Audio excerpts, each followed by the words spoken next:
Good evening, or good morning, or good afternoon. I'm Ingrid Srinath, and I'm Director of the Center for Social Impact and Philanthropy. And for those of you who don't know CSIP, we are India's first and so far only academic center focused on these topics. We're part of Ashoka University, which, as many of you will know, is India's pioneering private nonprofit liberal arts university. And our purpose at CSIP is to strengthen the ecosystem for philanthropy and civil society through building knowledge, norms, networks, and narratives. And we're absolutely delighted to have the opportunity to host this track that's called Disrupting Philanthropy, and very deeply grateful to Nudge for providing this critically needed platform. You don't need me to tell you that the philanthropic response to India's COVID crisis has been nothing short of phenomenal. As the pandemic and our responses to it unfolded, it revealed the woeful inadequacies of our systems of public health and social protection. And it was philanthropy from foundations, businesses, and those citizens that we too often refer to as ordinary that came to our rescue. But even as this surge in giving took place, it became clear that not all giving was equal. Nonprofits whose funders had provided them flexibility in how those resources were to be used, those who could count on long-term commitments from their donors, and those with stable funding that covered their core institutional costs, were much better able to rapidly respond to the changing needs of the communities that they serve. They were able to swiftly adapt to operating online, both in their own operations and in their programs. In fact, many were able to extend the reach of their services to include new groups and new services. And they were better able to assure the safety and well-being of their teams. I was horrified yesterday to learn that there was a large nonprofit, a 150 crore turnover nonprofit, that could not find 25 lakhs in flexible funding to allow them to move their operations online.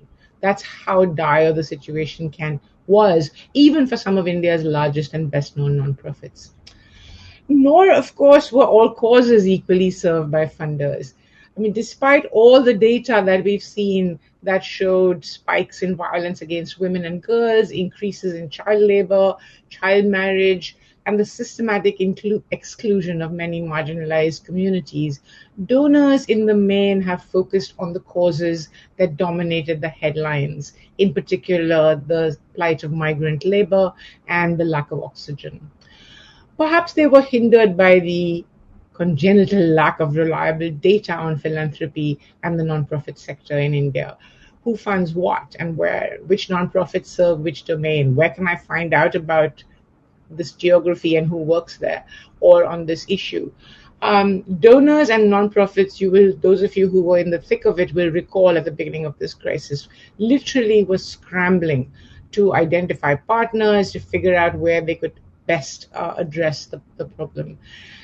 It's not surprising then that many would choose to stay with the familiar, or access those that they already have relationships with.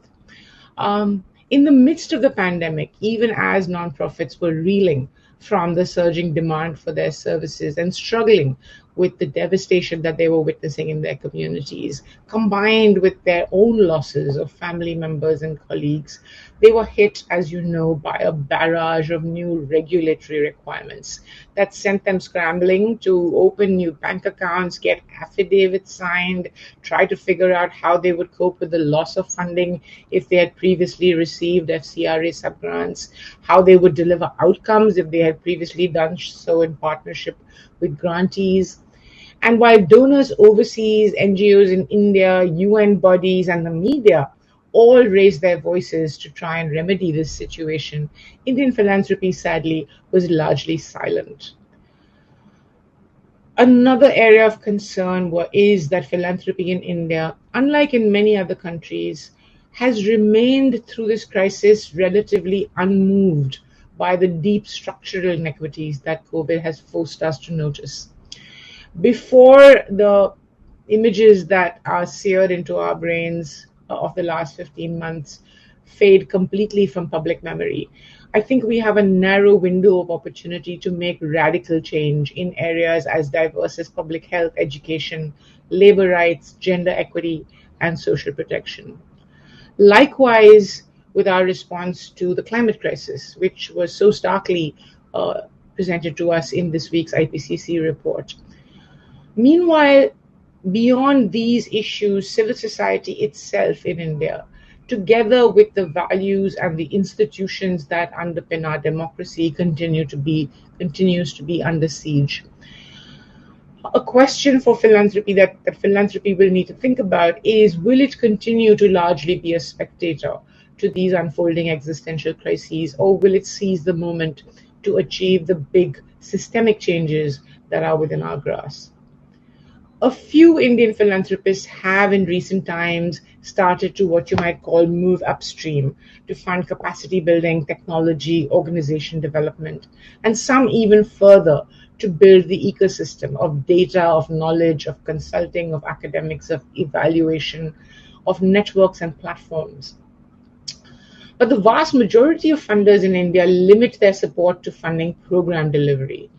And this, of course, is exacerbated by the legal frameworks that govern civil society, especially the law relating to CSR.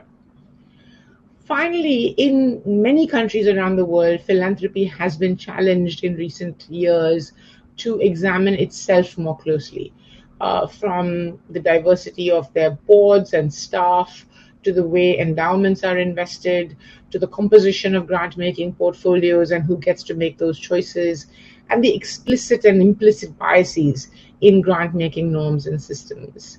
Another question then for Indian philanthropy: is Indian philanthropy ready yet to turn a critical lens on itself, or will it wait to be challenged from the outside? The previous two sessions in this track have highlighted the new philanthropy that COVID has galvanized and the issues and regions that continue to be underserved. This session will focus on the how rather than the what of philanthropy and ask the question, what will it take to disrupt entrenched norms that prevent philanthropy from achieving its full potential? We're very fortunate in the speakers that are gathered here today. Each of them has studied philanthropy deeply. Arif Ikram is manager of global philanthropy partnerships at Candid. His focus is on data collection, data sharing, and data literacy, as well as promoting accountability and transparency in philanthropy, and on building partnerships for collaboration across the field. One such partnership between Candid and CSIP has just created a new online portal that captures all the available data on philanthropy to and in India. A boon actually for philanthropists, nonprofits, researchers, and academics alike. In fact, it was supported by the Ford Foundation, from where Pradeep Nair, the next of our speakers, comes from. Pradeep is the regional head of the Ford Foundation. He's responsible for India, Sri Lanka, and Nepal. Ford, as many of you know, was one of the earliest international funders to focus on India. They've been here for over 6 decades, and they're known globally for their focus on social justice and inequality. They're also one of the earliest funders to focus on institution building, and they've led the charge on improving philanthropic norms in the USA and around the world.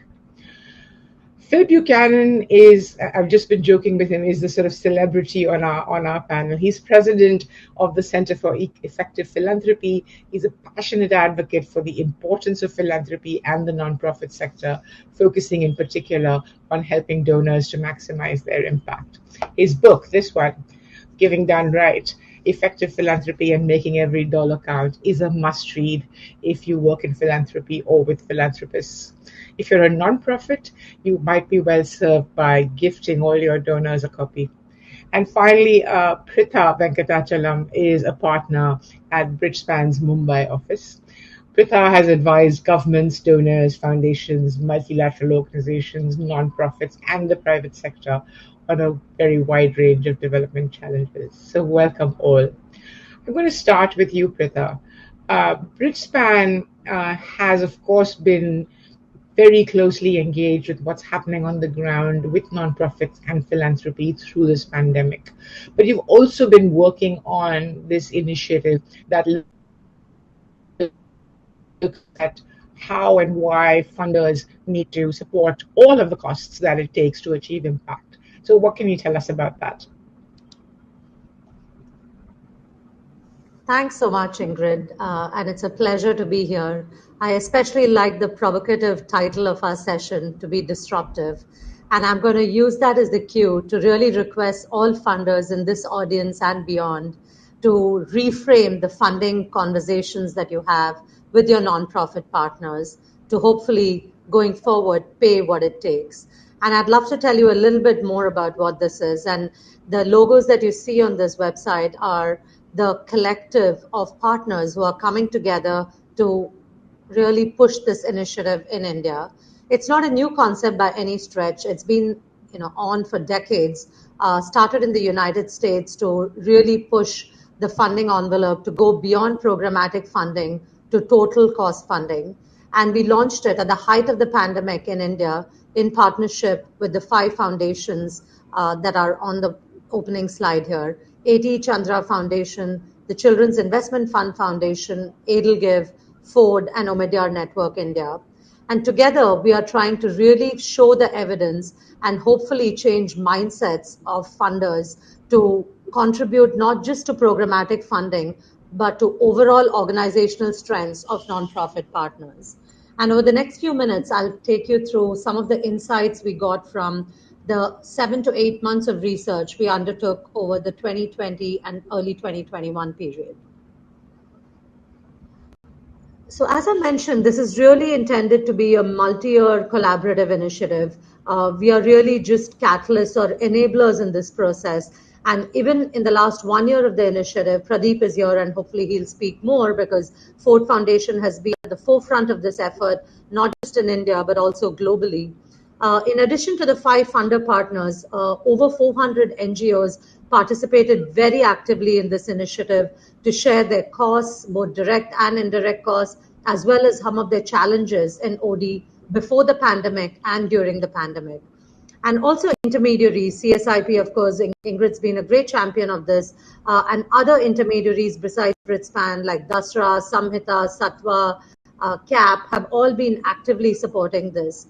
And I wouldn't be doing justice if I don't mention GuideStar, which, through the Candid partnership as well, has helped us a lot on the data side of the nonprofits, because as Ingrid hinted, lack of data has been a big issue in terms of funders even knowing what's the actual total cost of nonprofits. The focus for us in year 1 was to really assess financial health and resilience. We had a lot of anecdotal evidence in India about funders only supporting programs, and out of every $10 that goes into the sector, potentially $7 or $8 going to feed a child or immunize a child or educate a child, and hardly $2 to $3 going towards everything other than that. But we wanted to really get ground up evidence, and we did a survey of multiple NGOs, but we got about 388 reliable responses that we have used to share some of the insights today.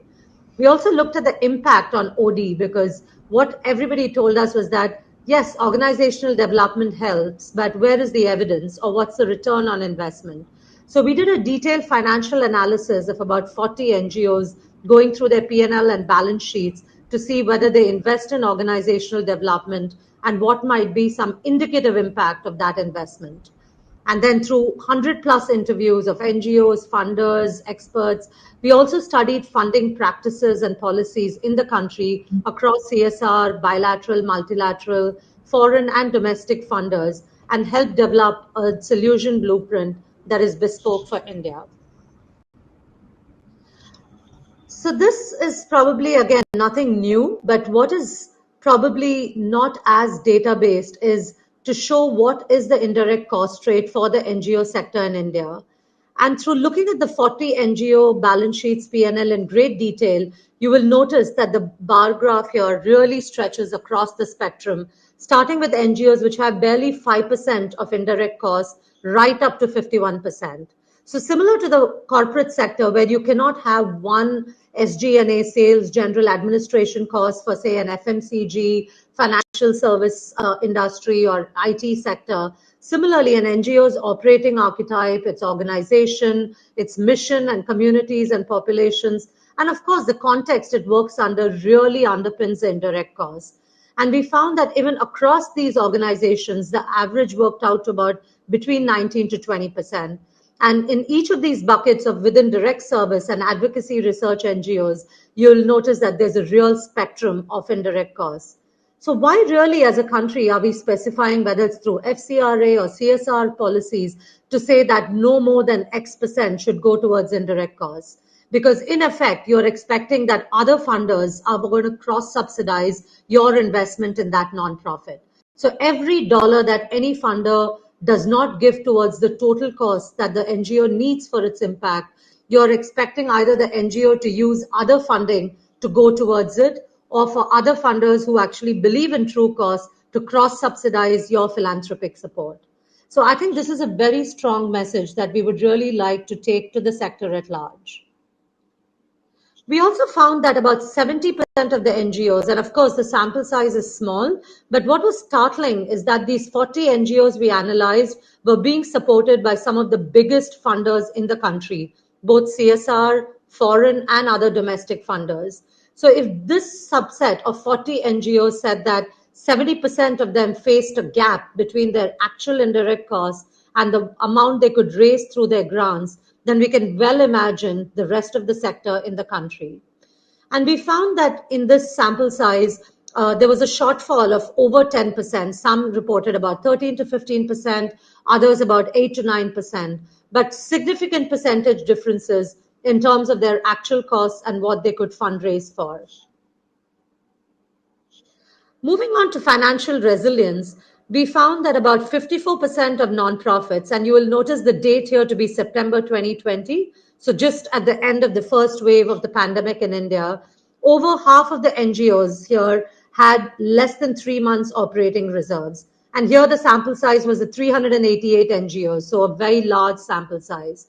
And this number was about 35% plus pre-pandemic. So even within the first 6 months of the pandemic, at least another 18, 19% of NGOs were pushed to have very limited operating reserves. And about half of them had not even once in the last 3 years had any surplus. So you can well imagine that at times of crisis like this, if one or two funders pull out, then that NGO story for impact is over. And it's not just the staff that works at the NGOs, but imagine the populations in rural or urban poor communities that they are serving, who overnight would have to figure out other means of attaining those services or supports that that NGO provided. We found that this financial stress was far more accentuated when the NGO leaders belonged to Dalit, Bahujan or Adivasis, or what in India are called the scheduled caste, scheduled tribe communities.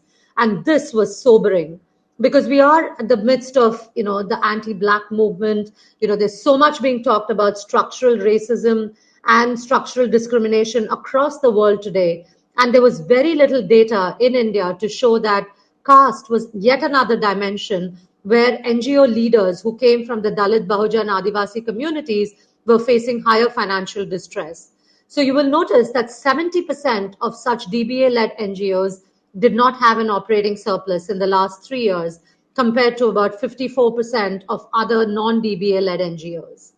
What was also stark was that 60% of such NGOs, again worse off than the general NGO population, had less than 3 months of reserves during the pandemic.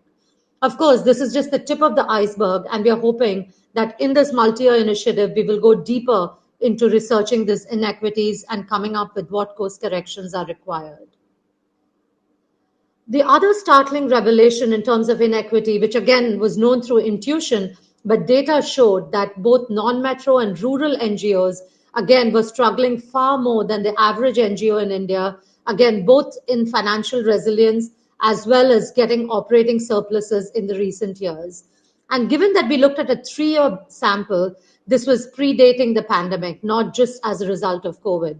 And again, the percentages here are upwards of 60-65% of the non-metro rural NGOs. So clearly, unless the NGO had visibility and presence in some of the funder-located cities, they were struggling to raise money for their overall resilience and putting funds aside for a rainy day.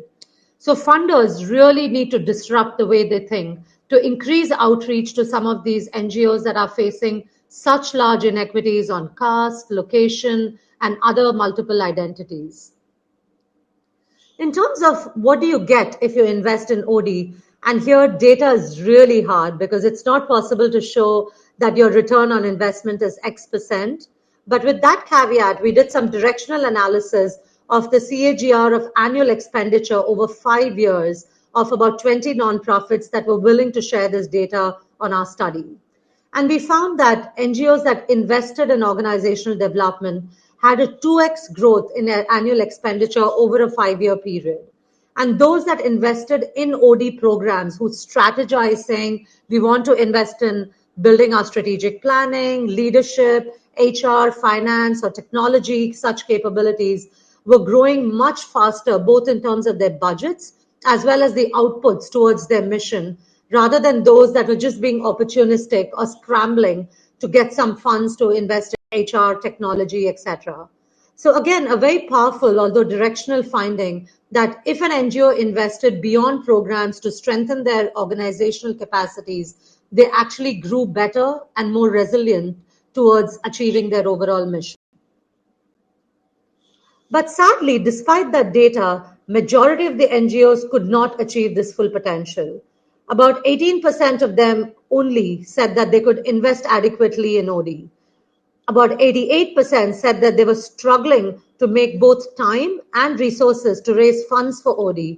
And this was, again, very stark because most often the CEO was the CFO, the HR head, the fundraising head, and they were very stretched for resources to be able to focus on OD or fundraise for that. So a lot of fundraising opportunities missed because this was not a focus area for the nonprofit or their funders. And again, why are NGOs in India subscale? We do not have a single BRAC-sized NGO in India. I mean, Bangladesh, with its smaller population, has NGOs that are at scale by global standards. India has such a large NGO sector, such a thriving civil society, but we literally can count on our fingers, how many of them are at scale by global standards. And when I mean scale, it's not necessary that you need to reach the whole country, but scale in terms of just having the team size, the resources, and support to reach your own mission as defined by that NGO leader. Again, you will see the blue bars here being all upwards of 70%, where NGO leaders in our survey said they were struggling to raise OD for leadership positions, unrestricted core funds, and just overall to invest across their organizational capacities. So what does this lead us to as a collaborative working on Pay What It Takes? And we're really hoping that over the next 2 to 3 years, more funders, more NGOs really join this movement, because this is not intended to be an exclusive study, but more a field-building movement where through data, through better practices, we want to move from improving awareness to, over the next few years, changing mindsets and practices. And we came up with about 4 areas where funders could actually disrupt the way that the sector is working towards impact.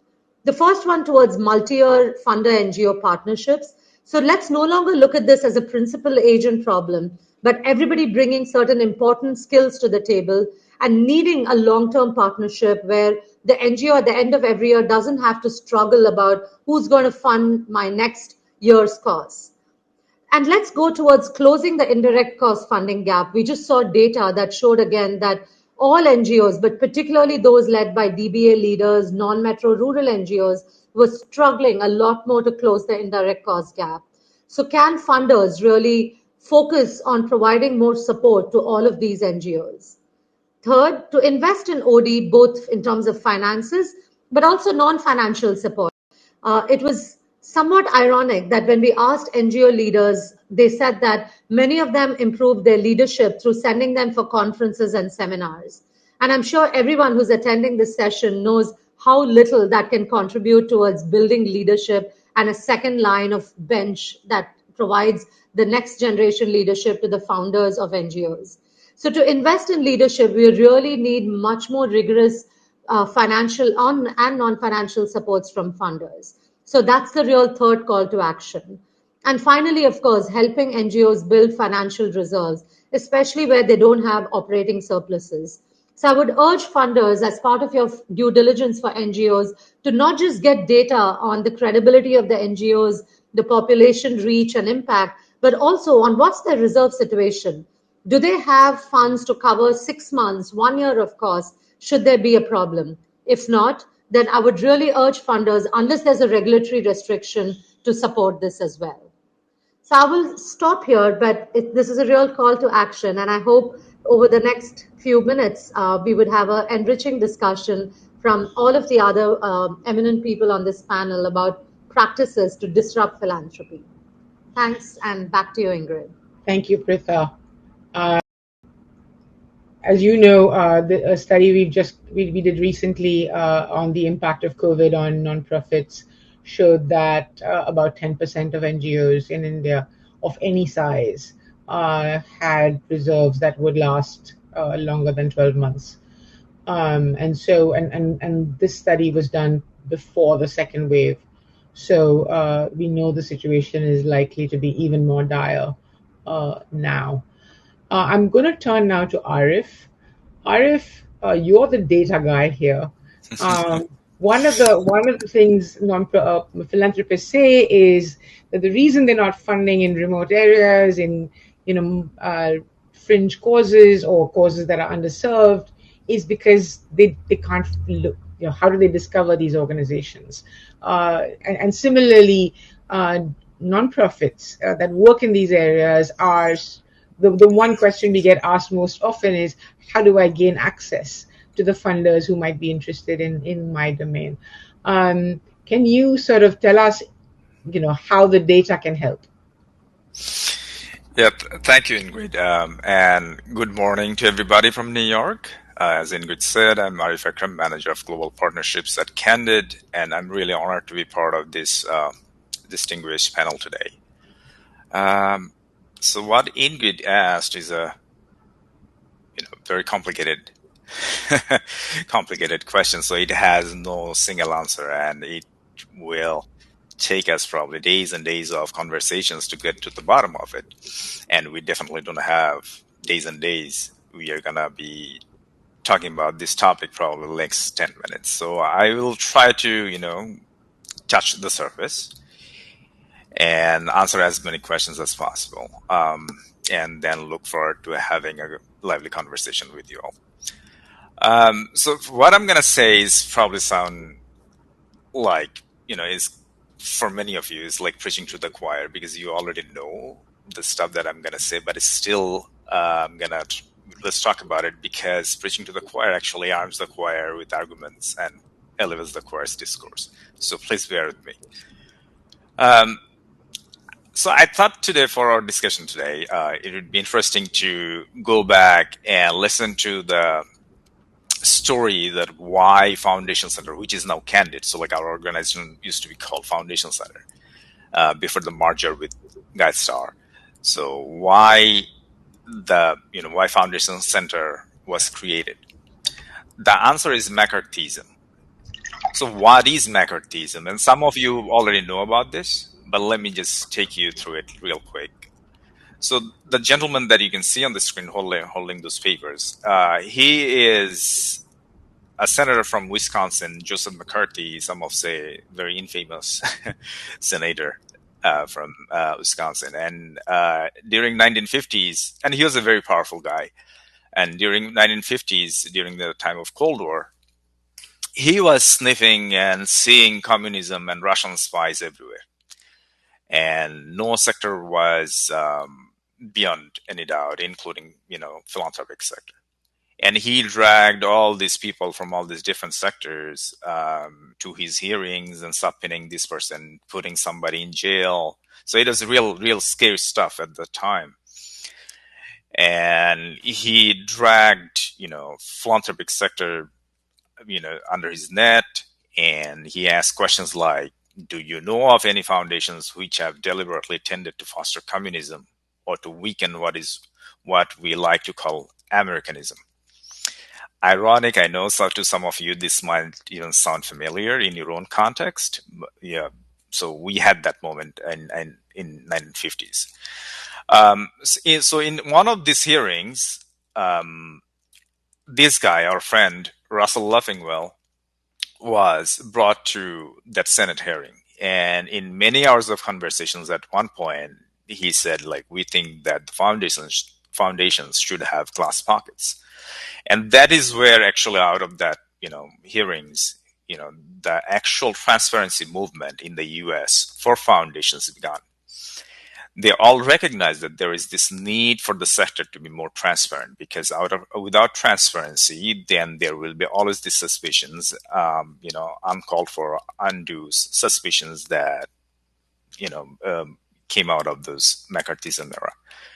So all the big foundations, including Carnegie and Russell Leffingwell, he later became a founding member of Foundation Center, and they all came together. They built this organization called Foundation Center, and the only job of Foundation Center at that time was to ensure transparency of all this. At that time, there was like 1,000 foundations, to ensure transparency of all these 1,000 foundations in the U.S. So definitely in 1950s, 1960s, the technology wasn't where we are now. So they would publish all these, very thick directories of foundations that will cover, like, what they're funding, where the funding is going, who are the members, board members, employees, and all that. And then over time came these 990s, and yes, this is an actual 990 from back in 2003, if I'm not wrong. Thankfully, it doesn't look like that anymore, and it can be mission readable. So it came this 990s, which is basically how the foundations and nonprofits in the U.S. Make themselves transparent. It's an instrument through which the complexity and diversity of all these foundations is actually manifested.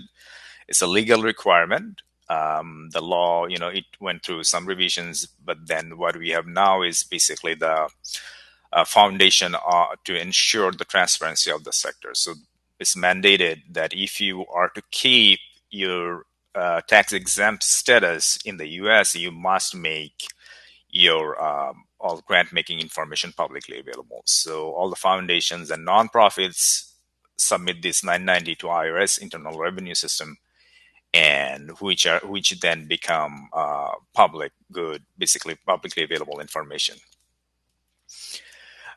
This is 990s. More recently, it has multiple sections. This is the basic section with the name, EIN, all that information, address. It has another section that has staff and financial reviews. These are basically aggregates, mission and programs. Then here are the details information, the grants information, where you can see the amounts, the recipients, the purpose of the grant, and all that information, which are really important for us to dig through to learn more about who is doing what and where.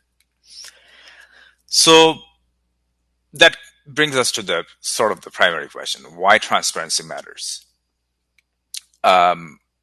First of all, and this is my opinion, and this is really very, a quick summary of why I think it's important is basically transparency is basically the first step towards accountability. There can't be any accountability without transparency, and we all, I'm sure, can recognize that accountability is super important for any sector, including philanthropic sector. And it also answers a bunch of other questions, and that is what, because of this transparency, relative transparency that we have in the US, we are able to answer all these questions, like who is doing what and where. How can I scan the landscape of funding? Who would be the best funded for me? What other nonprofits or foundations should I partner with? Or like what regions need help the most? So these are some of the questions that we can answer. But at the core, it addresses the foundation's problem that, Pritha talked about and Ingrid also talked about. As a donor, it addresses the problem that as the donor faces, that it's hard to find the best use of your charitable contributions. So if there is transparency, I think it becomes much easier to address this problem. And also for the nonprofits, they often feel fundraising is painful and inefficient, and it takes away from nonprofits working toward their mission. So at the core, I believe the transparency answers these very two important problems. And because we have, if you have transparency, you can take a look at the sector and see what's happening. So let's say for the US, if we do a comparison between 1950 and 2015, we can see that how much the sector has grown over time. So like in 1950, there was like 1,000 foundations. And in 2015, we now know there are 103,000 foundations. And also for total assets, it has grown exponentially over decades. In 1950, which is, adjusted for inflation, 25 billion, that sector has grown many folds and has become, is 825 billion in terms of total assets. And you can do also a bunch of other cool stuff. Like, for example, you can see how foundation giving intersects with the SDGs, for example. So this is taken from SDG funders.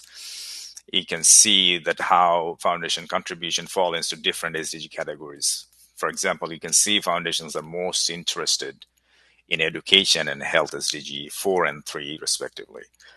And this is global. This is not for US. This is for across the globe based on the available funding information coming from foundations. And you can also take a deeper dive. So for this case, this is a map of Mexico, and you can see how foundations from across the globe, even though it's mostly overwhelmingly from US, have been funding Mexico.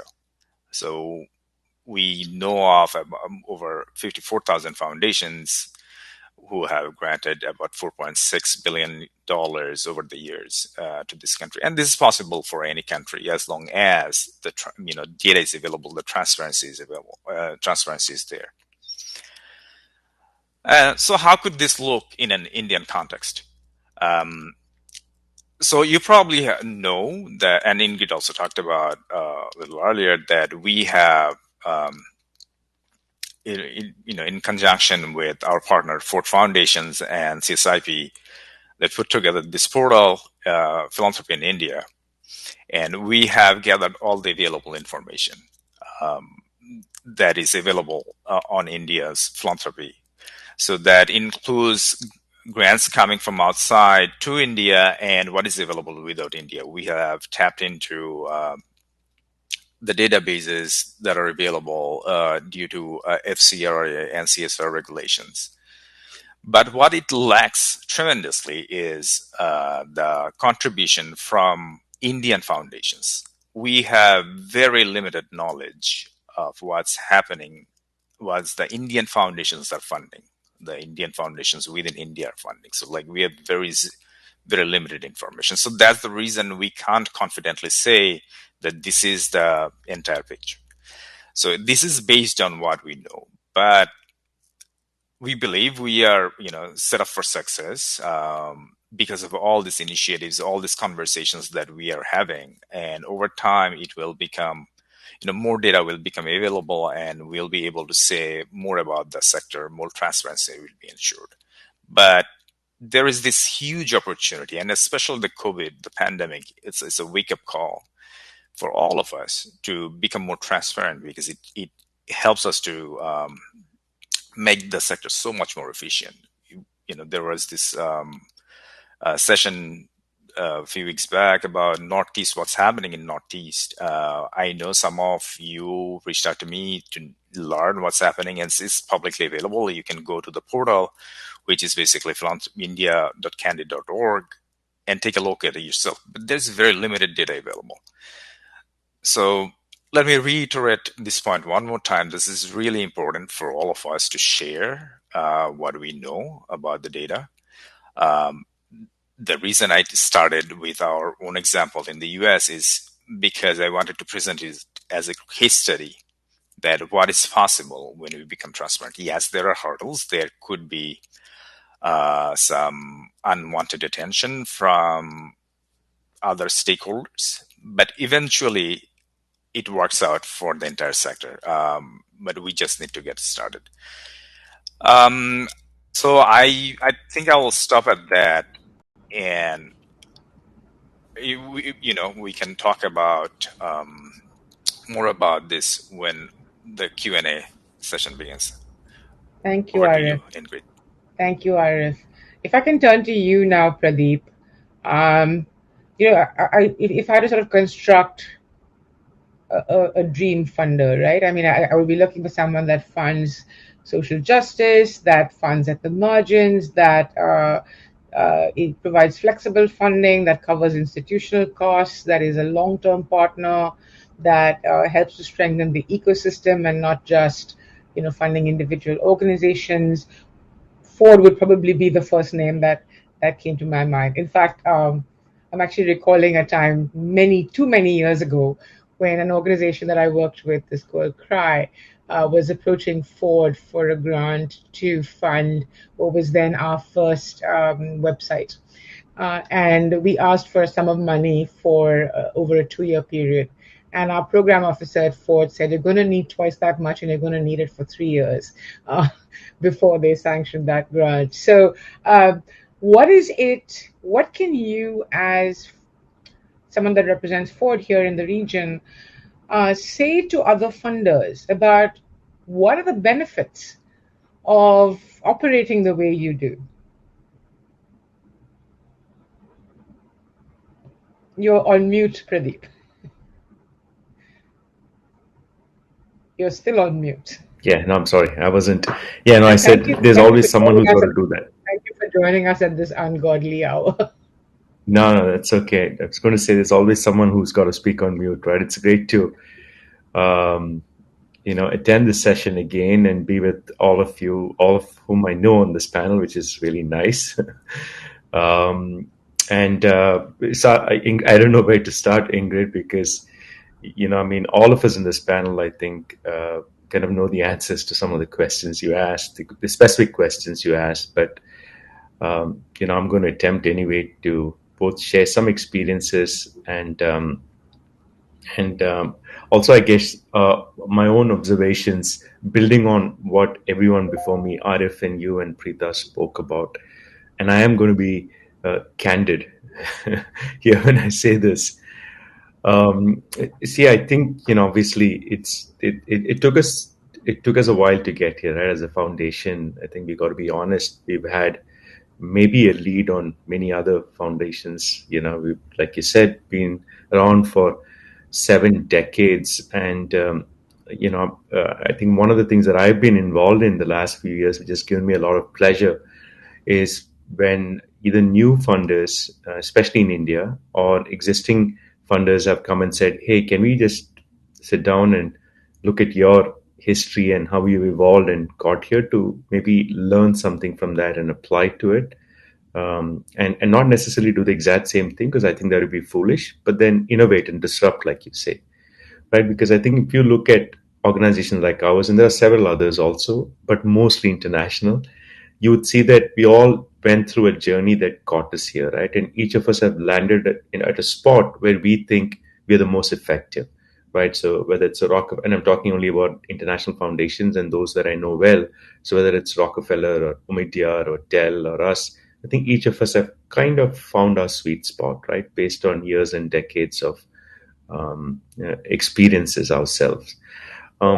Indian philanthropy is not there yet, right? Is not, and to Preeta's point about examples of NGOs which in India are not at the level or the scale, Preeta, that you would hope they were, right? Based on your comparisons with even Bangladesh, I would say the same is true for Indian funders also, right? It's not the amount of money, right? Because I think Indian funders far, have much more, whether it's CSRs or whatever, than Ford or many others. But I think it takes, some level of determination and introspection and a lot of other things for a foundation to kind of get to a certain level. And I'm being very honest here that I don't think we have too many Indian funders who are there yet.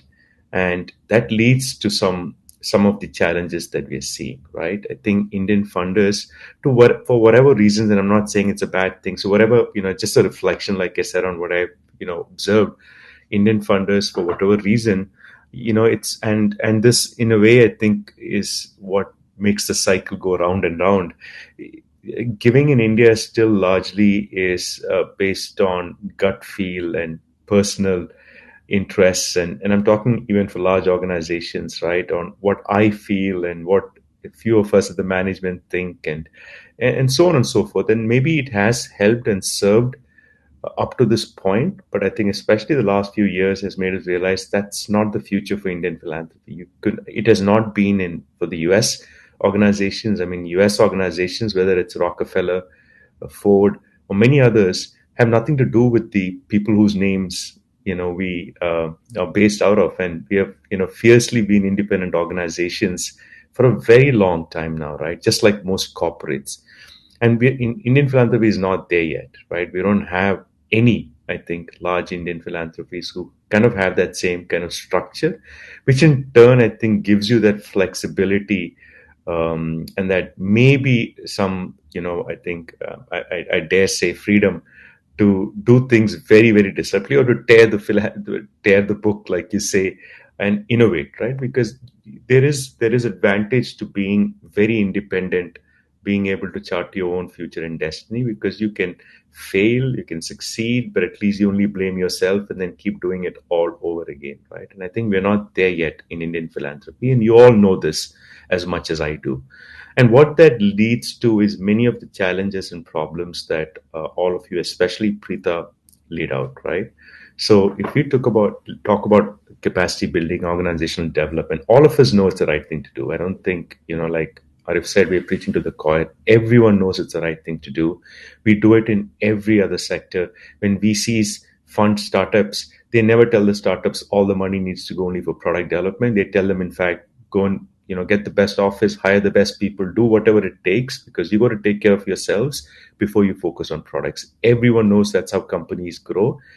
The sector does not need to be different. We're all, I mean, whether you are registered as a non-profit and whatever you're registered as, doesn't matter. I think business organizations all need to take care of themselves first before they can focus on their real work, right? And we all know that the biggest, I think the people who suffer the most, like you said, Preeta, are the communities that these organizations serve, right? I mean, at the end of the day, these NGOs, if you are not helping them build on themselves, are not able to work with the communities that they was set up to help in the first place.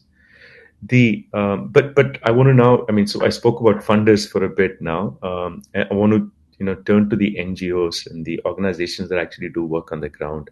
So I think they also need to take some responsibility for where they are. And let's be honest, right? Because like the funders, I feel quite a few of the NGOs, Preeta, maybe this also answers your question about why don't we have certain kind of NGOs. They're also mostly individually led, right? They're led by strong leaders. And again, maybe that model served well and helped up until this point, because we're talking about social sector in India, even though it's the most vibrant in the world, is still not that as old as it is in, let's say, the US, right? So I think when social organizations started and when they were, when have they gone through their journey, I think we're still in that place where even they haven't transitioned to a structure that is truly professional, right? They're mostly led by amazing leaders, which is a good thing. But, and I know that we all speak about this, we don't know what the next stage looks like for these organizations, right? And I think most of these social organizations also need to invest in themselves, need to spend money on themselves to be able to convince funders that maybe they are ready for capacity building grants, right?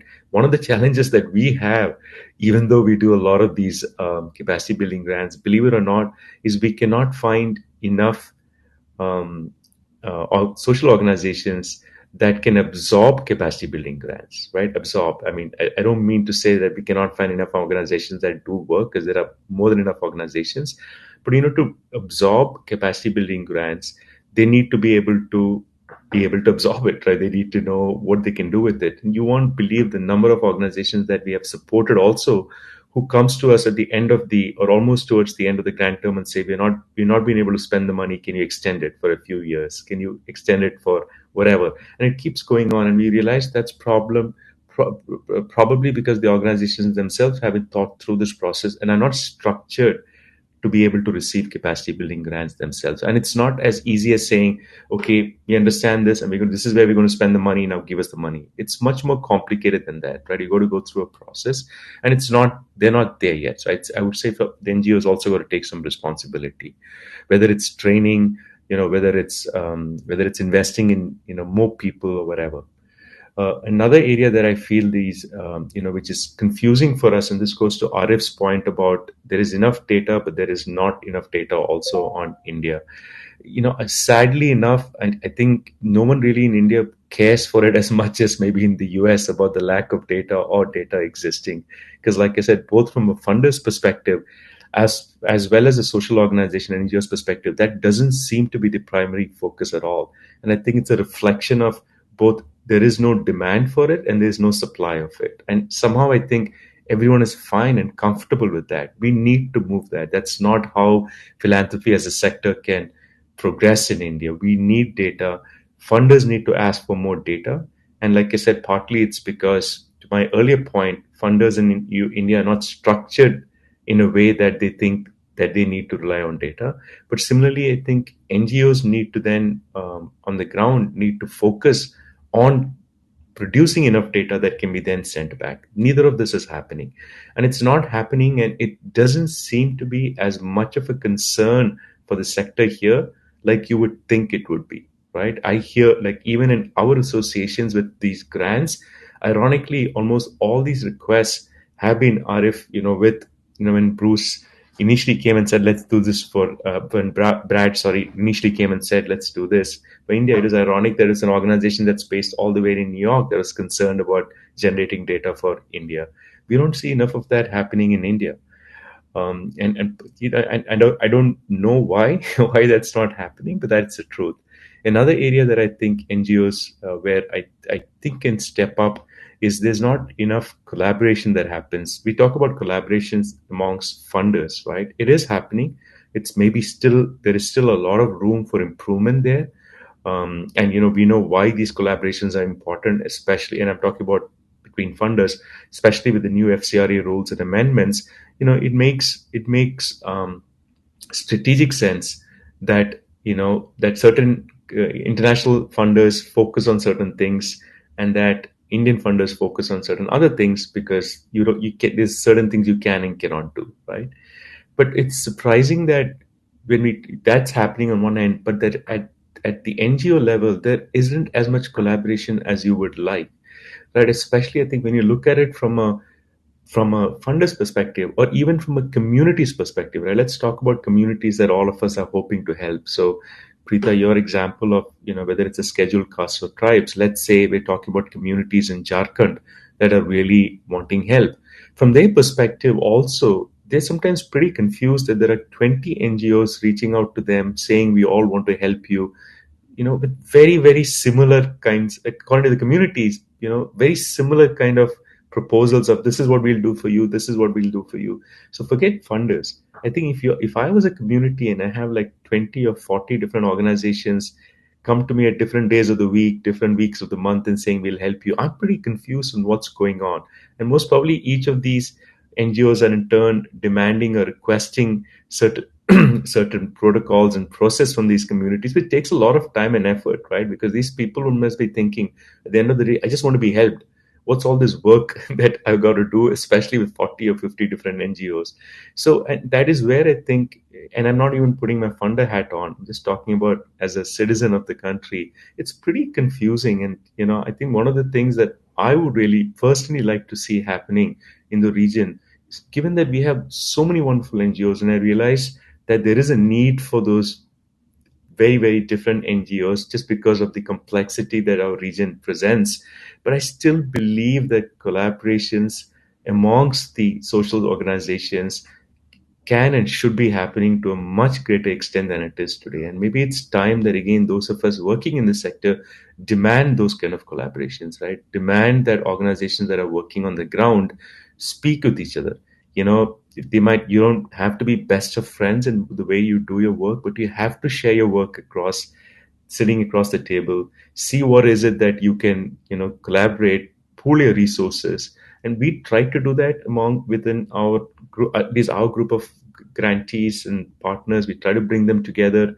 We ask them to speak. And in several cases, sometimes when we even don't potentially fund, make grants, we say, maybe, listen, we cannot give you financial support, but one of the things we can and will provide you is we want you to come to the table. We want to introduce you to other organizations that are doing similar work, either in the geography or in the same sector. And we want you all to speak with each other, right? And if I were the social organization, I would see this as an opportunity and not a threat, right? Because at the end of the day, if you are given that we are all complaining about scarce resources, wouldn't you rather focus your time and energy on not replicating what someone else is doing, and rather focus on something very, very specific? One.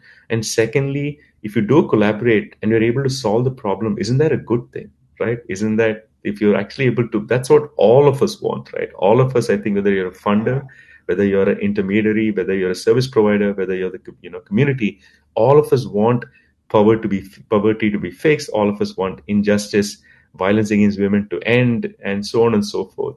So wouldn't that be a good thing? We are saying here's a path to actually accentuate, the solutions and get to the goalpost earlier. Wouldn't we want to do that? That's something, again, I think, as far as when you say disrupt philanthropy, we need to, because I've not heard this particular aspect being spoken about as much as the way we have observed it, which is collaborations among NGO and social sector itself. I got one more point, and then I'll stop, because I realize that we might have a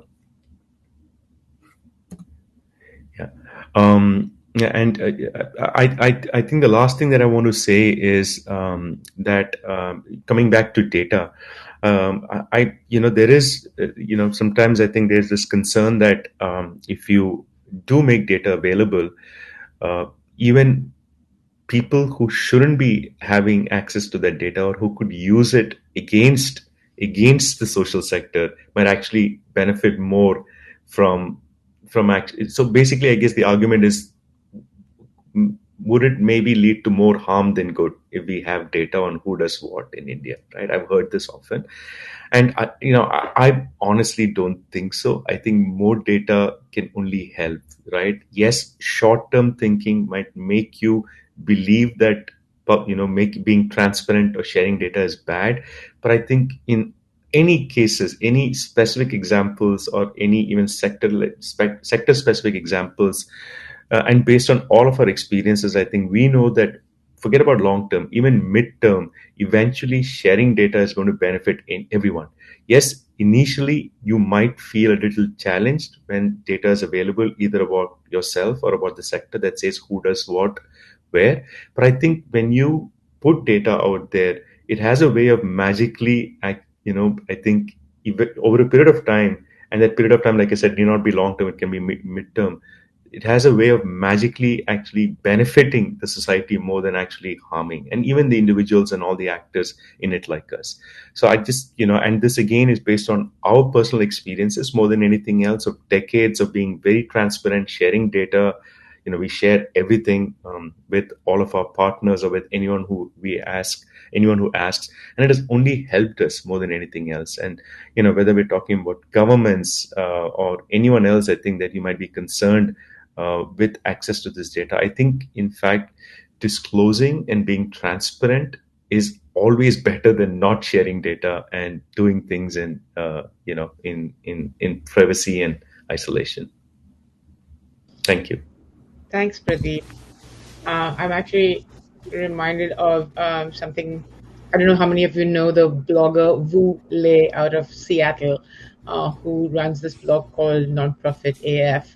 And he once used the metaphor of the nonprofit sector being like Hunger Games. We're all in this battle for survival against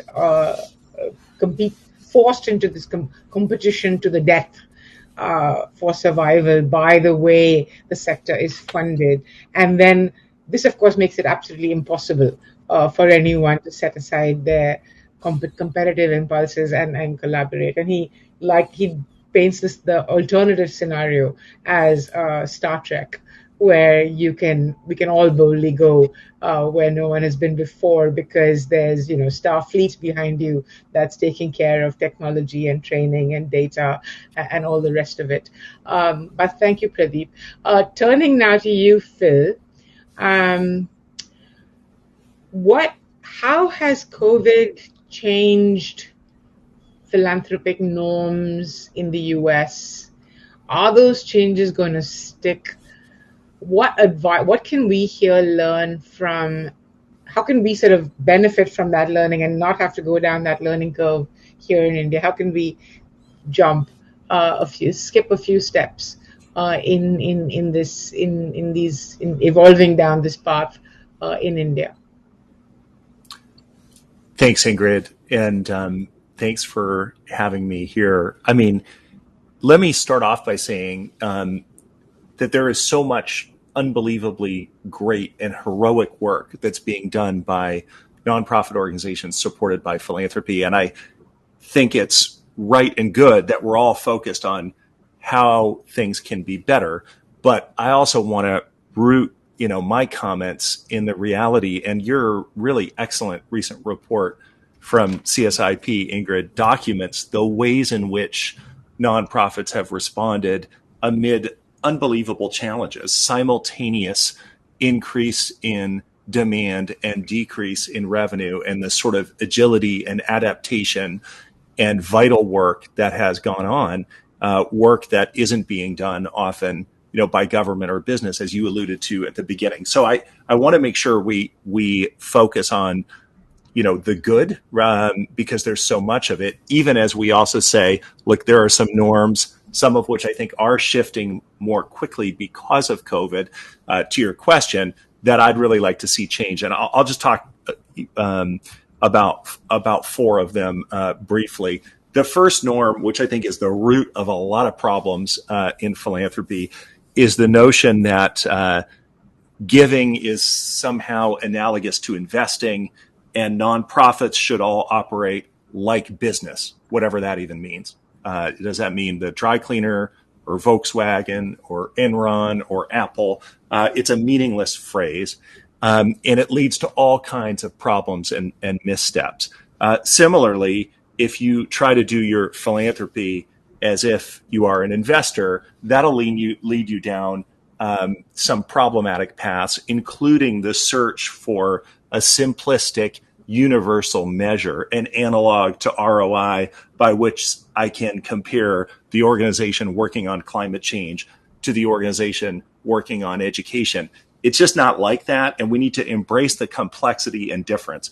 I'm not saying you can't learn anything across sectors, but I'm saying that we need to be mindful of how uniquely challenging philanthropy is and the different context in which nonprofits operate. The dynamics are collaborative rather than competitive, And it's incredibly difficult work, and we should respect and really underscore that. I always say, running a nonprofit takes everything it takes to run an equivalent sized business and a ton more. And we can talk more about why that is. So that's one norm I'd like to see shift. And I think it is shifting from a period of sort of 2000 to 2010 when everything was, sort of being driven by the business schools and consultants who wanted you to foist a corporate framework onto the philanthropic context. And I think that's started to shift.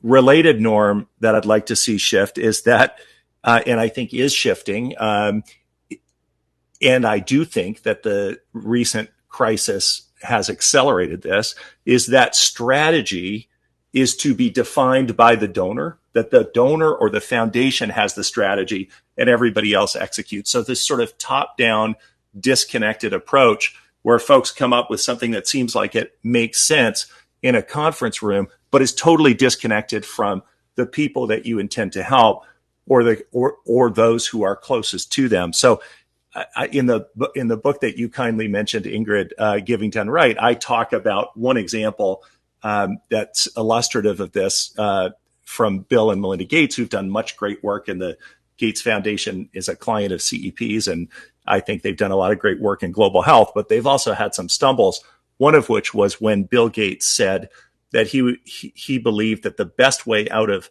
poverty for people in developing countries was to have them raise chickens, and launched into an initiative with a nonprofit called Heifer International, wrote a blog post that said essentially, actually, if I were poor, that's what I would do. I would raise chickens. Some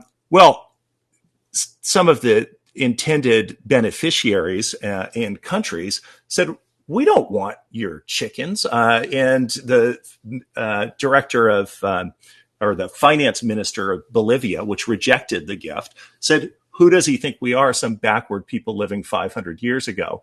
We don't want this philanthropy. And so it doesn't matter how much something might make sense to you in the abstract. We have to guard against the idea that we know best what others need, and really put at the center the communities and the organizations closest to those communities that we're trying to help.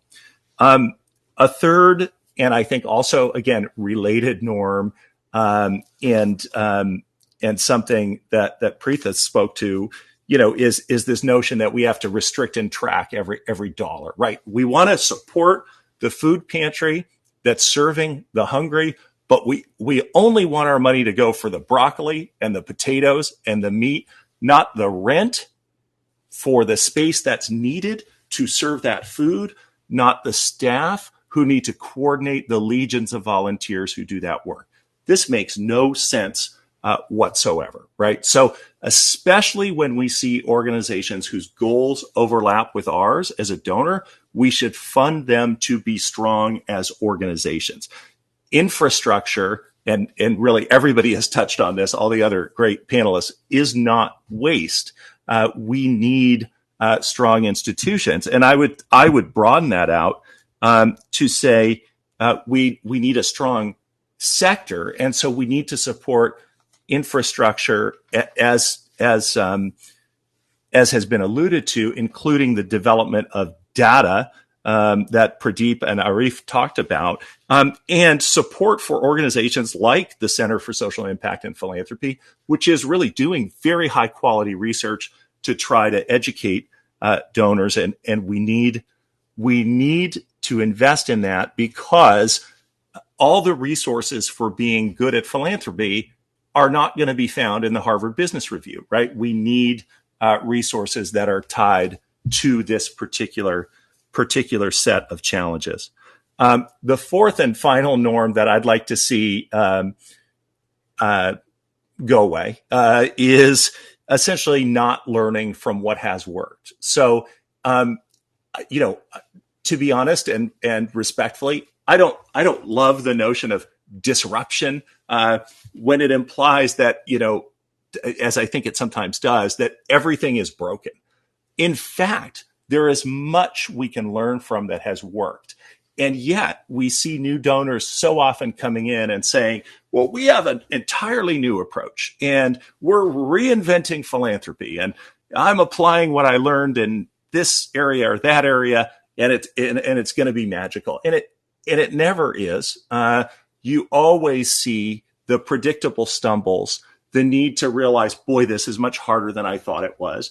And of course, the new is rarely new. And it's often the case that if we had looked back and studied what has come before us, we'd go down a better path in terms of our giving. So I'd love to see more historical analysis, more analysis of what is working today. We actually know a lot about what does work, more than maybe sometimes we realize. So I think with that, I would just end where I started, which is to say, even as we search, as we should, to improve philanthropy, to improve the work of nonprofits, let's also just recognize, especially in this period, and we've studied, sort of in a way that's analogous to the report of CSIP that I mentioned before at CEP, the tremendous way in which givers stepped up, donors, institutional foundations in 2020 and 2021, and the incredible adaptability of nonprofits that realized the people they served were in crisis. They needed to respond in a different way. And so many of them really stepped up and did that. And we should learn from that as well. So I'll leave it there, and I look forward to the interactive part of the discussion. Thanks, Phil. Just one follow-up question. I noticed that the Center for Effective Philanthropy recently revised its definition of effective philanthropy. Do you want to just speak to that a little bit about why you needed to revise it and what the new definition is? Yeah, I mean, because we'll always be revising it as we learn, right? And I think it's our idea about how we might define philanthropic effectiveness. Folks are free to bring their own definition to the table. We don't see it as, on some tablet, coming down from on high, but rather a sort of working draft where we just suggest that really there are four major elements, and we try, you can see it's on our website, cep.org. We try to say what each of them really takes. One is, clarity about goals, the what you're trying to do. That sounds so simple, but it is often the case that we'll see donors who will say, well, I want to understand my impact better. And, we'll say, well, what is the impact you're trying to have? And can't quite get clarity on that. If you're not clear about what you're hoping to do, not a lot else will follow. Second is good strategy, the how. As I said, strategy in philanthropy is distinct and different than strategy in the business world. I worked as a strategy consultant in the corporate world where strategy was all about unique positioning. We wanted it to be ours alone. In this world, as I said before, if your strategy is not shared, if it is yours alone, it will fail, and it should be informed by those closest to the issues and the communities that you're seeking to address. The third element is implementation, which is largely about, not only about, but largely about how you work with nonprofits and the various themes we've touched on, including bringing a level of trust and respect to that relationship, which means, I think, giving unrestricted support where you can when the goals of the organization overlap with the donor's goals. There are times to give restricted grants, and then you should do them, as Preetha said, in a way that actually covers the true costs. But also there's an opportunity for much more giving that supports organizations. And then the fourth is learning and assessment, recognizing that there's going to be a constantly iterative nature to a effective philanthropic approach as you try things with others as they work or don't work, and you modify accordingly. So that's really the high level. You can read the document and also give feedback, because like I said, we don't think it's perfect. It's just a working idea of how you might define philanthropic effectiveness. Thanks, Phil. Coming back to the rest of you. So a lot of the questions in the Q&A box are about collaboration and why it isn't happening. To any of you here, or to each of you, where have you seen collaboration be created, or collaborative mechanisms be created effectively, and what has that taken? What is that secret sauce that makes collaborations work, if you will?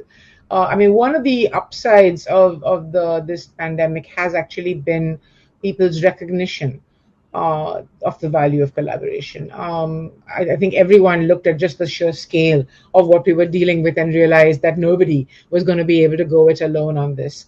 And on both sides of the divide in India, whether it's on philanthropy or on the nonprofit side, interesting new collaborations and collaborative networks have evolved.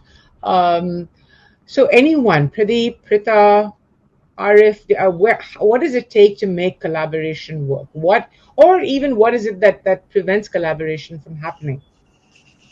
Prita, I see you want to go first. Yeah, I'm just raising my hand because I'm literally just off the collaboratives track of Charcha 2021. That was the previous track where we spoke about, what's the lessons from collaborations in the Indian social sector. But to cut a long story short, 2 points that I'd make here. One, collaborations prior to the pandemic were abysmally low actually in India. And when I say that, I'm saying it with a bit of a caveat, a little bit like what Pradeep also alluded to, that there have been some funder-to-funder collaborations, some examples, of course, of very strong movement building where there have been many NGOs and community-led organizations coming together. So a lot of partnering, if I might use that term, but collaboration, and I'm here being a little pedantic to say at least 3 or more organizations. And in India, it's typically been multi-stakeholder funders, NGO partners, sometimes even government, maybe research and other intermediary infrastructure organizations. They're coming together for a upfront shared strategy, shared vision, and then going through executing that to reach their goals.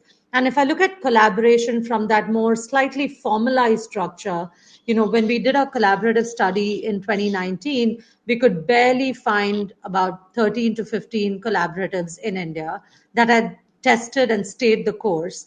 Some of them started, but then just got converted to standalone NGOs because the cost of collaboration was too high. But that said, in the last 18 months, we are seeing as many collaborations literally under crisis, whether it's the Swasth, ACT grant supported Alliance for Healthcare, RCRC, which is the Rural Coalition, for livelihoods. We saw a lot of coalitions to support the Mumbai slums for rations, and some of those are still sticking to provide food and shelter. We saw the Migrants Resilience Collaborative come up to support the millions of migrant workers that were displaced across the country. So many examples in the last 18 months. And to me, the secret sauce is really the trust.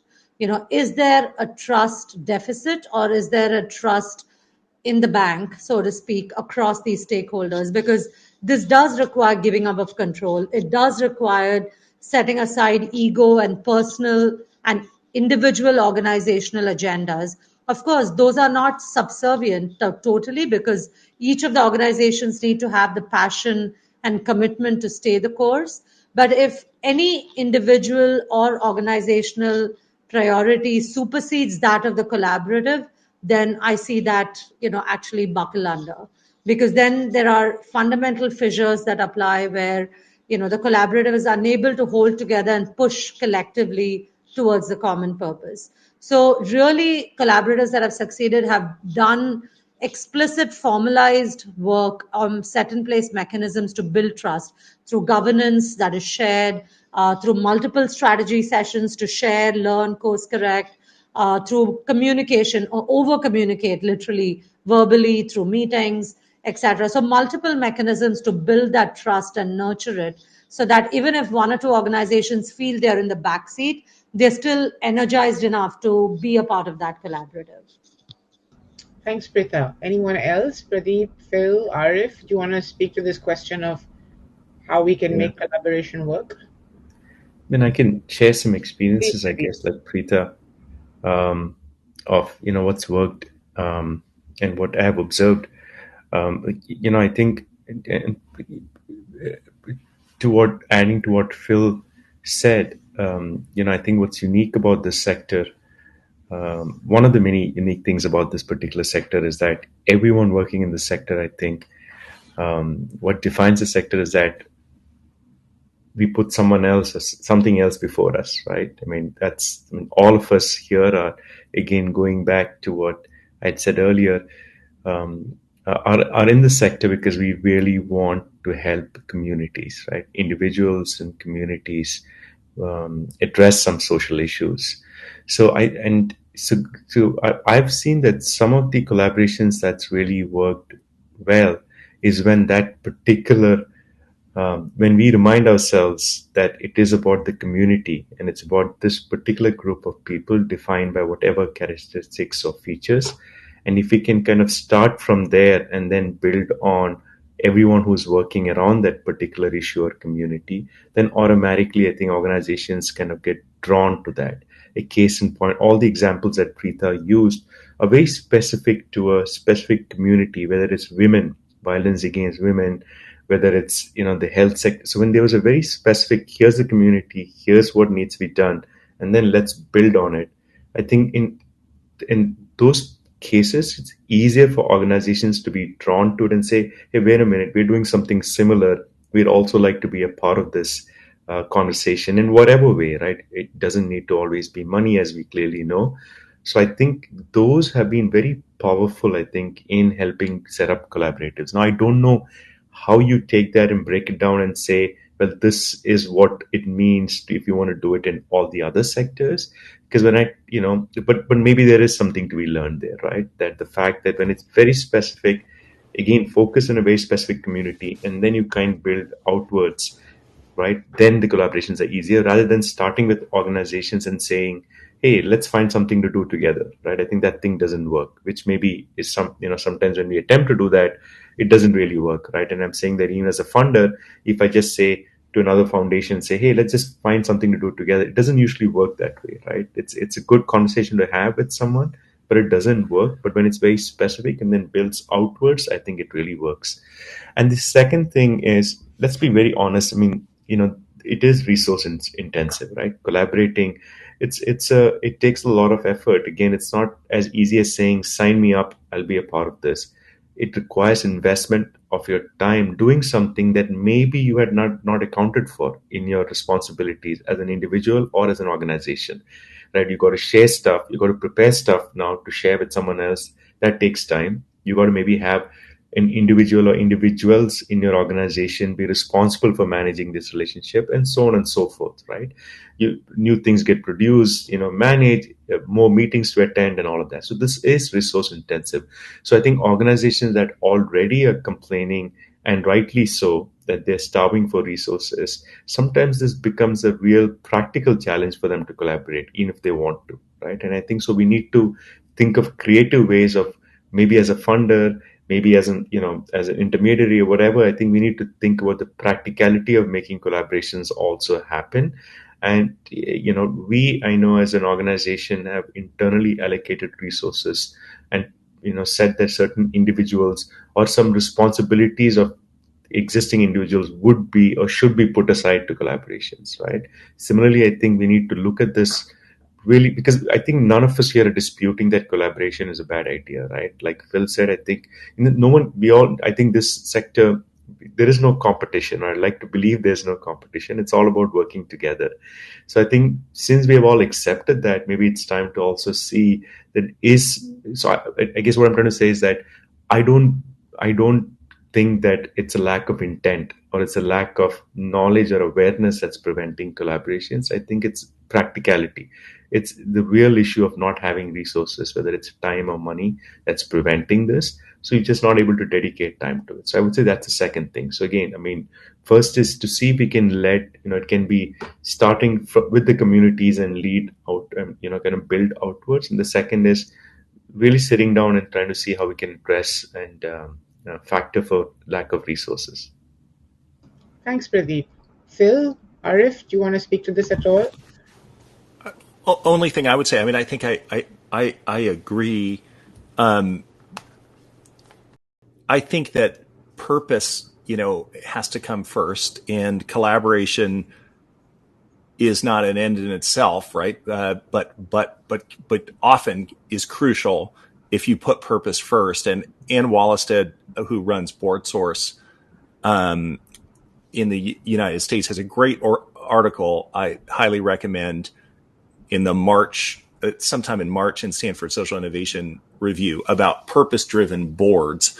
And I mention it because I do think that boards play a key role here. And there is a different orientation board members should have when they're at a mission-driven nonprofit organization serving a board role than you would have if you were in a corporate zero-sum competitive environment.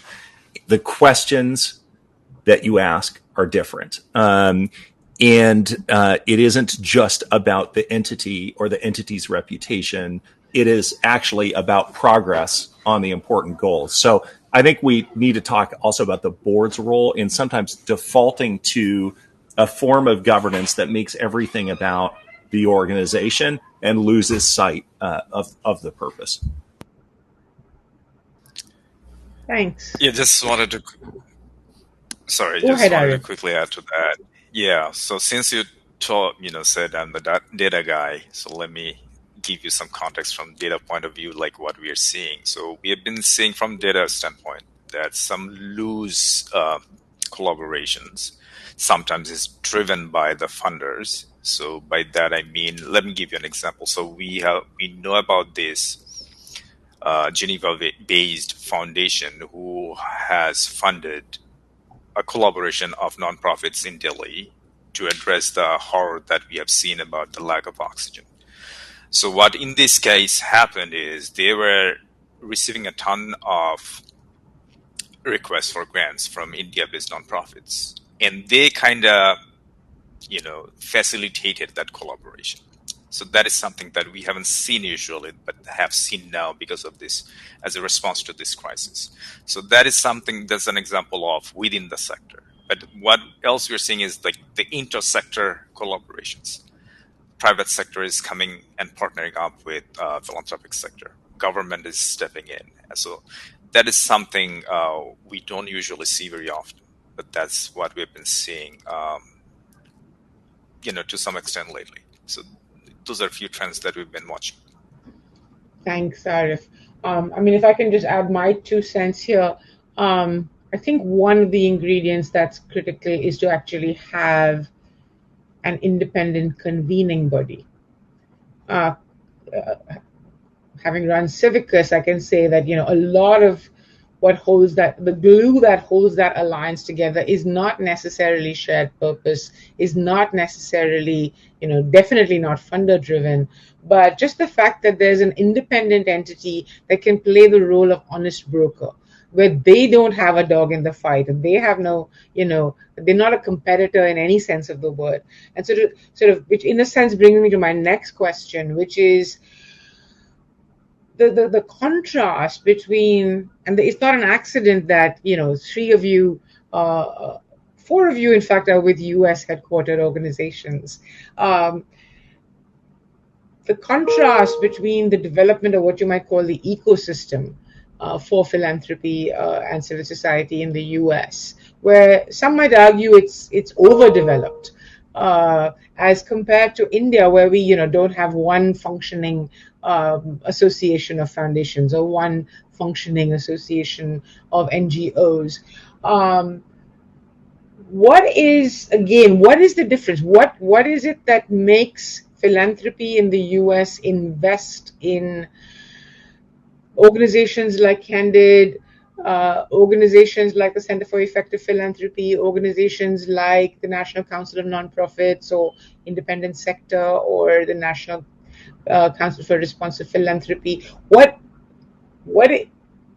How did that happen? Can anyone share with us what it took, besides McCarthyism, to bring foundations together to invest in these vital infrastructure pillars. Phil, I'm guessing I'm going to have to go to you on this one. Well, I don't know that I have the answer. I mean, I think, and Arif could probably speak to this better than I can, but I mean, I think as a percentage of, say, total giving, the amount spent on infrastructure in the United States is actually quite low. But the giving numbers are very large, and obviously the sector, has been around a long time. I'm not disagreeing, Ingrid, at all with the premise of your question that there's a much more robust infrastructure in the U.S. than there is in India. And I'm sure it's also true that there is some duplication, and I don't think it's over capitalized. I mean, I think, in fact, some of the organizations that you mentioned, like the National Council on Nonprofits, which does really great work, it has a very small budget and just a few staff, right? So I guess the question to me is really how to make the case to donors that this matters. And I think that's very difficult to do until there's a recognition on the part of of donors, which usually comes over time, that this is distinctly challenging work, right? We won't invest in infrastructure if we think that actually giving is just like investing, and everything we learned in business school or in our MBA program or in our successful career as an entrepreneur translates right over, and I don't need any other resources, right? Then why would I invest? So I think that's the case that we need to make. And that's a hard case to make to folks who are new into the world of philanthropy, with some exceptions. Some people come in with a lot of humility. Many, let's be honest, do not. And if you think you don't need help, you're not going to invest in those who are providing that help. Thank you, Phil. Any other comments on what it will take to generate philanthropic interest in India in actually strengthening the ecosystem? Pritha. So I actually think that we are probably at that crossroads today more than ever. A little bit, drawing on what Phil said, what's the good that we should build further on? Because overall, historically, the sector has never been, quote unquote, professionalized, I feel, in India. In fact, philanthropy and even the historic giving, even if it was not mandated much before, right, when it was given by the big Tata groups or, Birlas, it was very much restricted to certain tracks that those leaders prioritized. And there was not much spoken or written about their giving historically. So this has never been in the national or even subnational spotlight as one of the contributors to social economic development. I think it was known at some level, but government was always the elephant in the room. Philanthropy was never discussed at all levels, from resources, staffing, etc. And given that a lot of the giving in India has been towards very specific causes, towards either building temples in their hometowns of some of the larger givers, or educational institutions, or health, there was never a sectoral gap-based dimension approach. And this goes a bit to what was mentioned by Pradeep, which I totally agree with.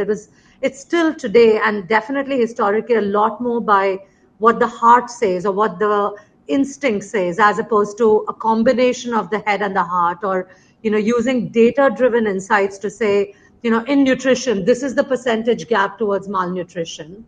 And I have a passion for nutrition, so what can I do to address that gap? Whereas, and that requires a different type of infrastructure for all aspects, right? Like, how do you staff it? How do you measure impact? How do you fundraise for it, etc.? Whereas historically, it was more about, my grandparents or, my legacy was that I want to give back to education because I started poor and didn't even go to school. And today I'm bestowed with so much more money. And then I decide in certain geographies where my plants are or where my family comes from, I do good and I return to society for education. So I think that is turning now with more CSR, more professional institutions being set up for talent and leadership in the sector, more exchange between foreign givers and domestic givers, and some basic rudimentary infrastructure starting up like data institutions like ourselves, intermediaries. So I'm hoping the next decade will see this grow at a much more rapid pace than the last decade. Yeah, I'm happy to let Pradeep know actually that just last week we had the first meeting of a core group to set up a new civil society association. So you'll be pleased to know that that's off and running, and that we expect. I think we set ourselves a target of, I can't remember now, 2,000 organizations to sign up Awesome. in the first year. But Pradeep, were you wanting to speak to this Yeah, infrastructure?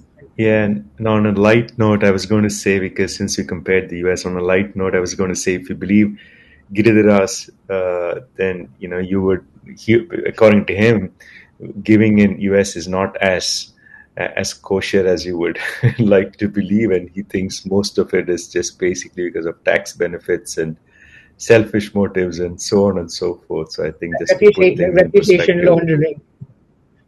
yes. I think So I don't. I think you just waved a red flag at Phil by mentioning Anand with us. Yes. So, I'm not, and I'm just stating it. I'm not saying I necessarily agree with him, but I'm saying, so everything I think comes with a pinch of salt. No, but honestly, I think, I'm very optimistic about what's happening in India. And I think, there's so much to be happy about as people who, work in the sector. There's so many, all the right things happening. Maybe it's always been happening, but, my observation has been limited to the last 4 years, very specifically. And I think the rate of acceleration, I mean, the acceleration at which this is, changes have been happening, and in a good way, right? I mean, you're bringing the things that worked, and you're also, I think, adapting to different things, adapting to the governments, adapting to so many other things. I mean, India, we know, even in the best of days, is a very complicated place to live and work in, right? Even in the best of days, we know that. I mean, just the diversity, and I mean that in a good way, right? And and so I think, we're doing it. I think in a weird way, we're doing it in a way that works for India. I think many of us are impatient, and rightly so, because we all would like to see the change much sooner than it's happening, and which is why I think we're talking about pushing some of these things, bringing people together, working harder, working smarter, and all of that. But it is happening. Yes, giving is not happening, at least to you and me, giving is not happening to the extent that we would like to see. But this is where data would help. For all you know, there are people, I'm just making this up, people in Tamil Nadu maybe giving and doing stuff that none of us even know about, right? Completely transforming their local societies and all of that, right? We don't really know this. And I think this is, again, where lack of data really prevents us from talking about things in a way that, is more structured and very transparent. I do think it needs a nudge here and there to move people around, ask the difficult questions, because as much as we all know and appreciate everyone who's working in this sector, there is no harm in asking some difficult questions once in a while, from everyone, and it doesn't, I don't think there's any particular group of people or player in this who should be exempt from being asked the difficult questions, whether it's a donor, whoever it is. And I think those conversations are happening. To use Preetha's example, I think there is professionalization happening in the sector. Just look at the number of universities and institutes that have come up just to train and or retrain people working in this, right? And I think that's a good thing, right? It can always, and the fact that they are always full, every batch is full, and it wasn't the case when they all started several years ago. We know that, whether it's in Ashoka and ISTM and all that, but now they're all doing well, at least as far as we are aware, which just shows there's a huge appetite for people to, come into this sector and do it in their own way. So these are not, to Phil's point, these are not business schools. People are not going to ISP and saying, after that, I'll come and work in the sector. These are specific tools and, training kits that are being developed only for the sector by the sector, which is incredible, right? These are not being developed by McKinsey or someone else coming and saying, here's what you need to do. These are being developed by people working in the sector, right? So organizations, whether it's Blitzspan or whoever, are all acknowledging that we need a separate set of people and resources to address this particular sector. So I think calling that out separately and saying this is its own thing, we need to look at it very differently. You cannot compare it to any other sector. I think it's a huge step forward for India, and changes are happening. Of course, we are all impatient that we want the change, and I think rightly so. There's nothing wrong in asking, and asking more. You might get politely reminded that maybe you shouldn't push so hard, but I think there's nothing wrong. We all want the right thing. So it's not happening to the extent that we're seeing in US, because I think US has had more resources and more time to get there. We're doing it in our own way, right, which is working. And I think the few things that are not working, I think all of us are calling out, and we should call out more often. And I think as long as everyone realizes we're all calling it out because all of us want the same thing, right? And we're just seeing it very differently and doing it very differently. So, Pradeep, you mentioned Anand Girdhar Das and his book. In India, philanthropy is still seen as an unalloyed good. Nobody wants to know where was this wealth acquired, and were those beans kosher or not. Nobody wants to know the composition of your board, and does it include anyone that's not in your family. Nobody is asking you questions about why you give, to whom you give, or how your endowment is invested. For the two of you that live and work in India, do you think that Indian philanthropy is starting to get around to the idea of being more open to either self-reflection or critique? Do you see any symptoms of that at all? It's a tough question to answer, but I want to go back to what Phil said. At least Ford Foundation, and I strongly believe that there is a role that funders can play, and there's a role that we shouldn't, right? And we're very clear, at least I think for those of you who have worked with us, we're pretty hands off, right? I think most of our time is spent on trying to develop the partnership, but once we get to the partnership, we're very clear that we're not the experts, right? Organizations. So in all the work that we've done with all of you, we believe and we know that you all know what you're doing, and you all are the experts in it. The only time I think we do get involved is if there is a legal or a compliance kind of issue that we'd like to be aware of. And this usually happens before we give a grant, right? And I say this as an example because, there are instances just this week when, someone called and say that, listen, this particular grantee that, and we think the board, whatever it is, like something very innocuous, not really a compliance or a red flag, but one of those things which is kind of, yes, maybe they should have this kind of conversation. Now, as a funder, I still strongly believe that it is very sensitive we get involved in these, right? So to your question, Ingrid, it's a long way to answer the question.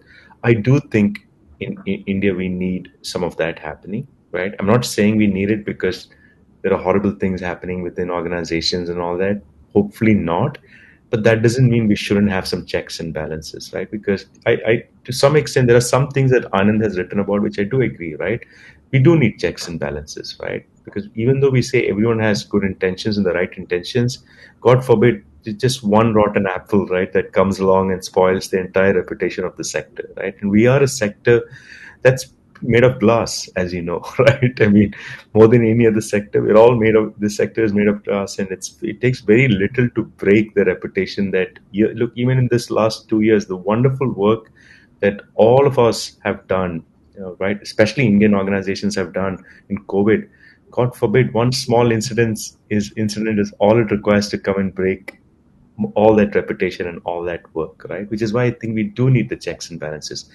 But I think these checks and balances and putting things in place cannot and should not come necessarily from funders alone.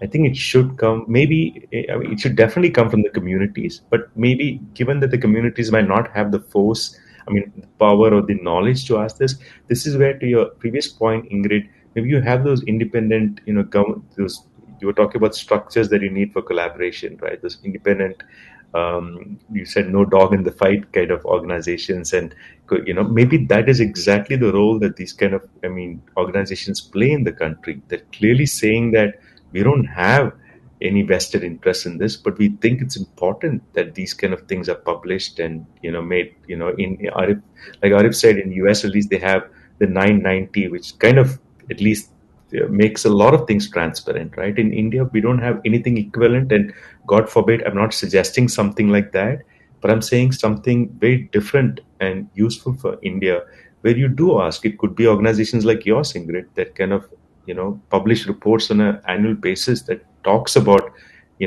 ratings or whatever it is of organizations on how transparent or not transparent they are. And these are difficult questions, but I think these are important questions to ask. I don't know if organizations in India are ready for it yet, but again, if since the case can be made that all of this will only help all of us eventually, then I don't see why they wouldn't warm up to the idea. Thanks, Pradeep. In fact, we about to publish a report, our second edition of a report on the total philanthropic capital.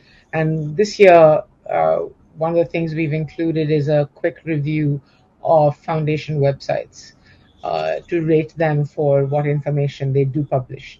And I have to tell you, the story is not good at all in terms of even the most basic information. Pritha, did you want to speak at all to the infrastructure question, or sorry, to the question of whether you think philanthropy in India might be open to critique, or can I ask then the question that Felicity is asking, which is, and again, this may be more relevant to the two India-based people on the panel, which is, do you think the idea of the social stock exchange, which lists both for and not-for-profit organizations and which is aligned to SDG goals, might facilitate collaboration?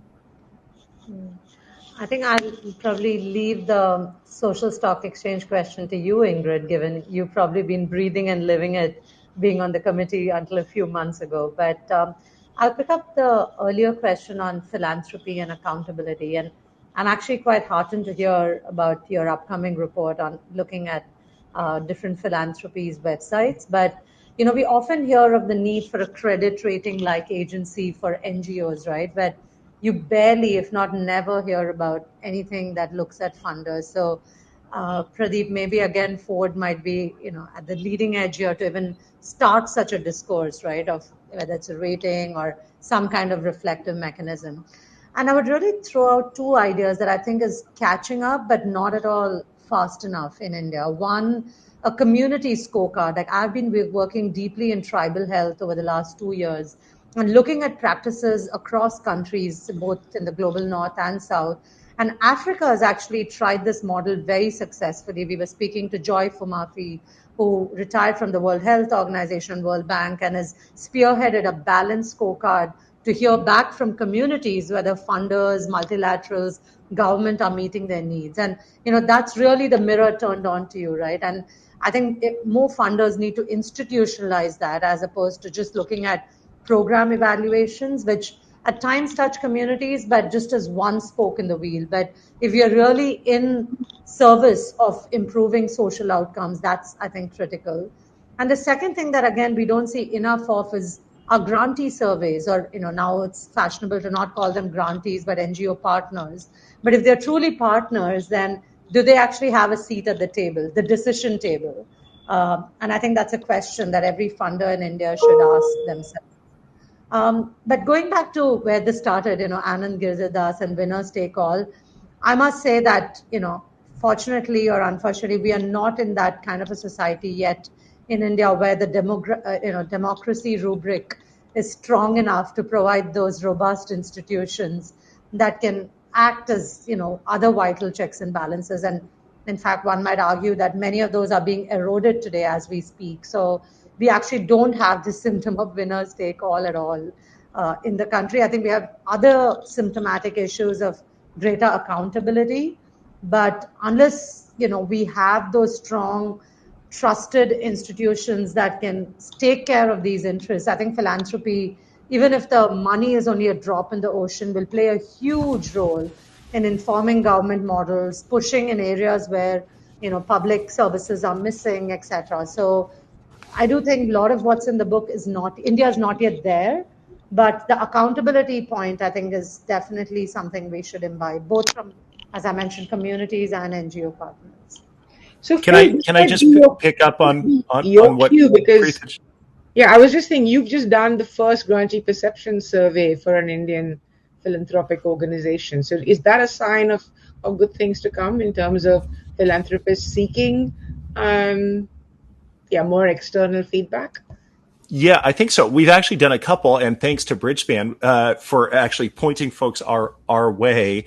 So for folks who don't know, one of the things we do is survey nonprofit grant recipients of foundations and provide the opportunity for candid and comparative feedback, because otherwise, as we've all sort of alluded to, right, funders are in this kind of bubble of positivity surrounded by folks who are predisposed to tell them what they think they want to hear. And so that can be incredibly helpful. And I think I just want to make a point about critique. Critique is most helpful when it's specific. A particular funder needs to work on this. A particular approach tends not to work or tends to work in these contexts. And I think that the challenge with some of Anand's critiques is that they are just widely and wildly generalized. So because the Sacklers, the family behind the opioid epidemic, there were many other actors as well, but, used philanthropy to buttress their reputation does not mean that all philanthropy is used that way any more than if I, use a car to drive too fast and get in an accident, that it means that all drivers drive too fast, right? I mean, so there's a lack of nuance in some of these critiques, both those coming from the left, which I think sort of idealize government and say philanthropy shouldn't have to do any of these things because government should be able to do it all. And all we have to do is look to the United States or India or any country to recognize that government doesn't do everything well, and we need a healthy sector of mission-driven organizations. But the critique also comes from the right politically. In the U.S., we have an increasing sort of effort to say, well, big philanthropy is pushing a woke agenda and identity politics and shouldn't be focused on racial equity. And there's no nuance. It's nothing but just generalization. And through all this, I think what I like about this discussion that we've had is I think we're all saying, giving is something we want to encourage generally. Effective giving is something we really want to encourage. There are certain things required for that giving to be more effective. And we're all working in our own ways on trying to build that and doing our piece. But let's not turn our back on the notion that giving is something we want to encourage. That's really important. So those are my thoughts on a couple of the points that have been made. Can I piggyback on that? Yes, please, Arif. Yeah. So going back to Winners Take All Anand's book. So the main criticism, which is also very generalized, and I agree 100% how did this with become Phil. about Anand? Yeah, I know. So real quick. So it's mostly about the deaths, right? So donors advised funds and people like Sacklers who are using those blood money on cleansing their own name. But then again, there's this huge opportunity for India to learn from all those examples, right? So that what's happened here, so that it doesn't happen in India. And I also agree 100% with Pradeep that India has to find out its own way. There has to be, you cannot take this model and, put 100% in place in India.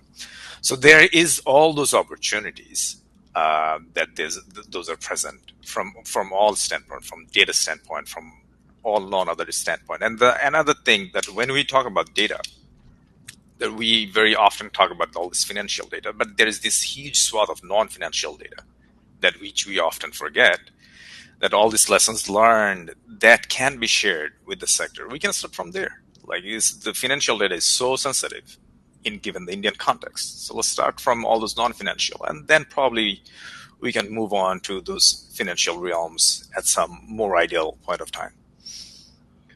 Thank you, Arif. So I noticed that we are 5 minutes from the end of this session, and I'm not going to try and cover everything that we discussed, but I just want to perhaps end on a note of optimism, because clearly, despite its grim impact, the pandemic has accelerated our appetite for collaboration.